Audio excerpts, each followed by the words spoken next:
Hello students, आज अपन बात करेंगे एपी अर्थमेटिक प्रोग्रेशन यानी समांतर श्रेणी। तो सीरीज के अंदर से जो अपने तीन टाइप्स की श्रेणी होती है, समांतर श्रेणी, गुणोत्तर श्रेणी और हरात्मक श्रेणी। उसमें सबसे पहले समांतर श्रेणी। और समांतर श्रेणी में क्लास 10th में एक्सरसाइज नंबर 5 यानी चैप्टर नंबर 5 है। देखो समांतर श्रेणी क्या होती है, कोई भी नंबर है अपने पास, एनी नंबर से मान लीजिए कोई भी नंबर है ए, इस ए नंबर के अंदर एक फिक्स संख्या अपन जोड़ते जाए। जैसे मान लीजिए कोई फिक्स नंबर है डी, फिक्स कोई नंबर है डी, तो सबसे फर्स्ट टर्म आ जाएगी ए, सेकेंड टर्म आ जाएगी ए प्लस डी, थर्ड टर्म क्या हो जाएगी ए प्लस डी यानी ए प्लस डी, जो पीछे वाले टर्म है उसी आगे सब में एक एक प्लस करते जाएंगे डी, ए प्लस डी में फिर ए प्लस डी और कर देंगे, ये हो गया ए प्लस 2d। तो ऐसे फिर अगले टर्म में यानी ये पूरी टर्म के अंदर डी ऐड कर देंगे, तो अपने पास क्या बन जाएगी ए प्लस डी, ये हो जाएगा ए प्लस डी यानी ए प्लस 2d। ऐसे ऐड करते जाएंगे तो ए प्लस एन माइनस 1d, या फिर नेक्स्ट टर्म आ जाएगी ए प्लस एन डी, और ऐसे आगे भी चलती जाएगी एन प्लस 1d, ऐसे आगे भी होती जाएगी। तो इसको मान लीजिए प्रथम पद है, तो a1 ये सेकेंड टर्म है, a2 ये थर्ड टर्म है, a3। तो अब देखो यहाँ पे ध्यान देने की बात ये, a1 के अंदर ओनली a है, a2 के अंदर एक d जुड़ रहा है, a3 के अंदर 2d जुड़ रहा है। तो ऐसे जब जाएंगे अपन तो a3 के अंदर 2d है, फिर n माइनस 1d है, तो an के अंदर एक n में से -1 करके d, यानी an is equal to a plus N minus 1d। तो अपने पास nth टर्म यानी nवां पद, हिंदी में बोले तो nवां पद, ये इसको nth टर्म ऑफ एपी, nवां पद क्या हो जाएगा अपने पास nवां पद हो जाएगा ये a plus N minus 1d। तो ये तो ही समांतर श्रेणी। समांतर श्रेणी क्यों बोलते हैं कि एक फिक्स नंबर इसमें जुड़ता रहता है, इसलिए इसको समांतर श्रेणी बोलते हैं। ये इसकी डेफिनेशन है। तो इसको अपन फाइनल लिख देते हैं, एनवां टर्म यानी एनवां पद A N is equal to A plus N minus 1d, ये इसका फार्मूला है। ए एन को कई बार इसको टी एन भी लिख देता है, nth टर्म, ए एन को कई बार टी एन भी लिख देते हैं, और ये फार्मूला ऐसे कैसे ए प्लस एन माइनस 1d। यहाँ पे ए क्या है, ए प्रथम पद यानी फर्स्ट टर्म हो गई। डी क्या है, डी है सार्व अंतर। देखो गुणोत्तर श्रेणी में सार्व अनुपात आएगा, सार्व अंतर यानी कॉमन डिफरेंस, सार्व अंतर यानी समान अंतर, सार्व अंतर कॉमन डिफरेंस, कॉमन डिफरेंस यानी सार्व अंतर है, ये हमारी एपी है। अब एपी के अंदर जैसे मान लीजिए क्वेश्चन किस टाइप के आ सकते हैं। आपको कोई भी क्वेश्चन दिया, जैसे मान लीजिए ए इज इक्वल टू 1 है और डी इज इक्वल टू 2 है, तो एपी फाइंड आउट करनी है। तो एपी क्या होती है, A plus D, A plus 2d, A plus 3 dot dot dot A plus N D. तो ए कितना है 1, सेकेंड टर्म क्या हो जाएगी 1 प्लस डी यानी 2, थर्ड टर्म क्या हो जाएगी ए प्लस 2d 2, थर्ड टर्म क्या हो जाएगी ए प्लस 3 इंटू 2, और ये डॉट डॉट डॉट, तो 1 प्लस 3 कितना हो जाएगा 3, और ए की जगह अपने पास कितना 1, तो मैंने ए लिख दिया तो इसको 1 करो, तो 2 2 4 और 1 कितना हो गया 5 6 और 7। तो ये एपी। ऐसा एमसीक्यू आ सकता है कि कोई ए दिया हुआ है, डी दिया हुआ है, तो अपन टर्म कोई सी टर्म निकाल सकते हैं। ए एन भी आप इससे फाइंड आउट कर सकते हैं। जैसे डायरेक्ट लिखना, जैसे मान लीजिए अब मेरे को a9 फाइंड आउट करना, तो a9 क्या होता है a plus N minus 1d। N क्या है, एन है नंबर ऑफ टर्म यानी पदों की संख्या, एन क्या है यहाँ पे नंबर ऑफ टर्म, एन पदों की संख्या, कितने पद है पदों की संख्या। मैंने 9वां पद निकालना है, तो 9 पद के लिए a प्लस 8d, 8d जोड़ देंगे 9 के लिए, 10 के लिए a प्लस 9d। तो a आपके पास है, d आपके पास है, तो a9 क्या आ जाएगा a यानी 1 प्लस 8 इंटू 2, 8 2 जा 16 और 1 17, यानी A9 कितना आ गया 17। ऐसे आप कोई सा पद निकाल सकते हैं, A10 निकाल लो, A21 निकाल लो, तो ऐसा भी कोई भी आप पद निकाल सकते हैं। तो इस टाइप्स के या फिर देखो इसमें और अलग टाइप्स के क्वेश्चन कैसे हो सकते हैं, इस टाइप के क्वेश्चन में दिखाता हूँ। देखो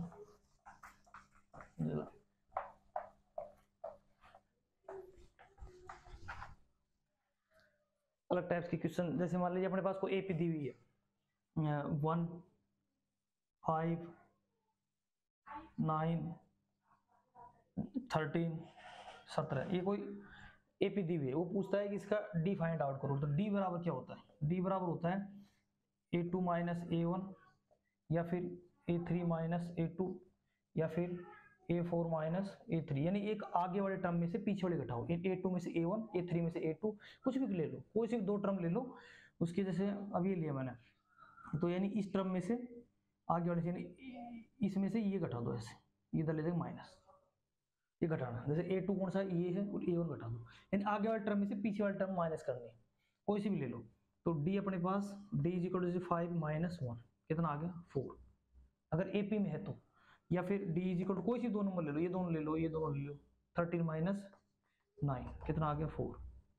या फिर D is equal to 17 minus 13, 4, यानी सब में इक्वल आएगा, इसलिए इसे कॉमन डिफरेंस बोलते हैं, कॉमन डिफरेंस सार्वनुपात बोलते हैं, क्योंकि ये अंतर इक्वल रहता है।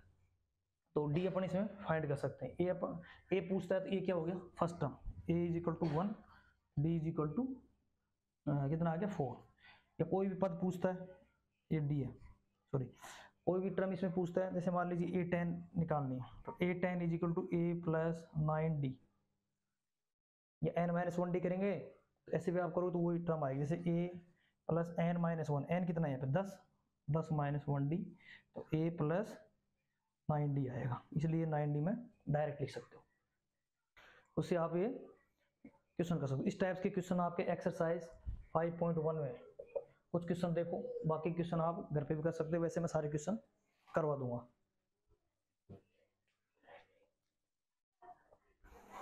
देखो आपके पास हिंदी मीडियम की बुक होगी, मेरे पास क्या इंग्लिश मीडियम की है, तो कोई बात नहीं, मैं हिंदी मीडियम में इसको कन्वर्ट करता हूँ। क्वेश्चन नंबर 1, पहला क्वेश्चन क्या है, इसमें देखा है in which of the following situation does the list of numbers involve make an arithmetic progression and why. यानी ये जो सिचुएशन दी हुई है, जो प्रॉब्लम दी हुई है, उसमें चेक करना है ये अर्थमेटिक प्रोग्रेशन है या नहीं, अगर है तो क्यों है, तो आप बता देंगे क्यों है, क्योंकि अगर उसके अंदर डिफरेंस इक्वल आ रहा है डी से हमारा, तो वो अर्थमेटिक प्रोग्रेशन है, अदरवाइज नहीं है। तो पहला देखो क्वेश्चन नंबर 5.1 का फर्स्ट, ये कह रहा है the taxi fare after each kilometre when the fair is 15 rupees for the first kilometre and 8 rupees for each additional kilometre. ये कह रहा है कि एक टैक्सी है, हिंदी वाले बच्चे, एक टैक्सी 1 किलोमीटर का फिक्स किराया लेती है 15 रुपए, उसके बाद प्रत्येक किलोमीटर का 8 रुपए लेती है, हिंदी वाले बच्चे 8 रुपए लेती है, यानी ये क्या है भाई, स्टार्टिंग ले रहे ये तो हो गया 15, डी वन प्रत्येक किलोमीटर, यानी हर बार 1 किलोमीटर जाओ 8 रुपए, 1 किलोमीटर जाओ 8 रुपए, और ये 15 देनी है, तो डी इज इक्वल टू 8। तो ये अर्थमेटिक प्रोग्रेशन है, क्योंकि इसके अंदर डिफरेंस क्या है सेम आ रहा है, क्योंकि पहले किलोमीटर 15 रुपए देगा, उसके बाद में 15 प्लस 8 23 देगा, फिर उसके बाद में 31, तो ये एपी में है, तो ऐसे आपको चेक करनी है। नेक्स्ट क्वेश्चन इसमें दे रखा है, ये इंपॉर्टेंट क्वेश्चन है, इसलिए मैं इसको करवा देता हूँ, और उसके बाद का चलो क्वेश्चन इसको मिटाता हूँ पहले एक बार।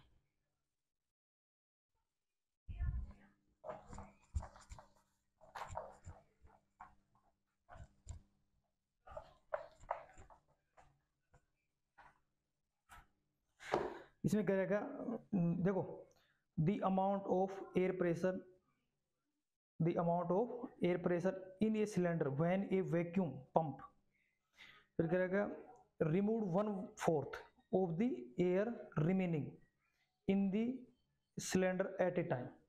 यानी एक सिलेंडर के अंदर जितनी भी गैस है या हवा है, वैक्यूम यानी हवा है, हिंदी वाले बच्चे समझो, तो यानी एक सिलेंडर है, ये कोई सिलेंडर है, इस सिलेंडर के अंदर जो गैस है, तो शुरुआत में तो इसमें मान लीजिए एक्स है, एनसीईआरटी के अकॉर्डिंग माना, तो माना कुल हवा, या फिर माना पूर्ण हवा, या फिर बराबर सिलेंडर तो माना हवा, वी मान लो, वॉल्यूम वी, वैक्यूम या वॉल्यूम जो भी मानो, वो वैक्यूम मान लो, वैक्यूम में वी आ गया। ये हवा हर बार में 1/4 हवा निकल जाती है बची हुई हवा की। जो सिलेंडर में हवा भरी हुई है वो हर बार 1/4 निकालता है बची हुई हवा की। तो सबसे पहले क्या हो जाएगा, वी, फिर वी का 1/4 निकालेगा तो कितनी बच गई, वी था और वी का 1/4 निकाल दी, 1/4 इंटू वी, इतनी तो निकली है वी की। तो ये सेकंड टर्म आ गई। तो सेकंड टर्म पहले मैं सोल्व करता हूँ, ये तो फर्स्ट टर्म है,